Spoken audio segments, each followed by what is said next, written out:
சுவாதி நட்சத்திரம் துளாராசியில் பிறந்தவர்களுக்கு ஆரம்ப திசையாக ராகு மகாதிசை, அதற்கு அடுத்தபடியாக குரு மற்றும் சனி திசை தொடரக்கூடும்.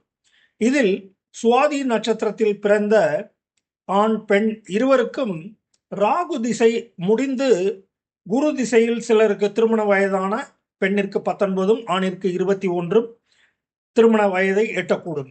மேலும் சிலருக்கு சனி மகா திசையில் திருமண வயதான 19 மற்றும் ஆணிற்கு 21 கடக்கக்கூடும்.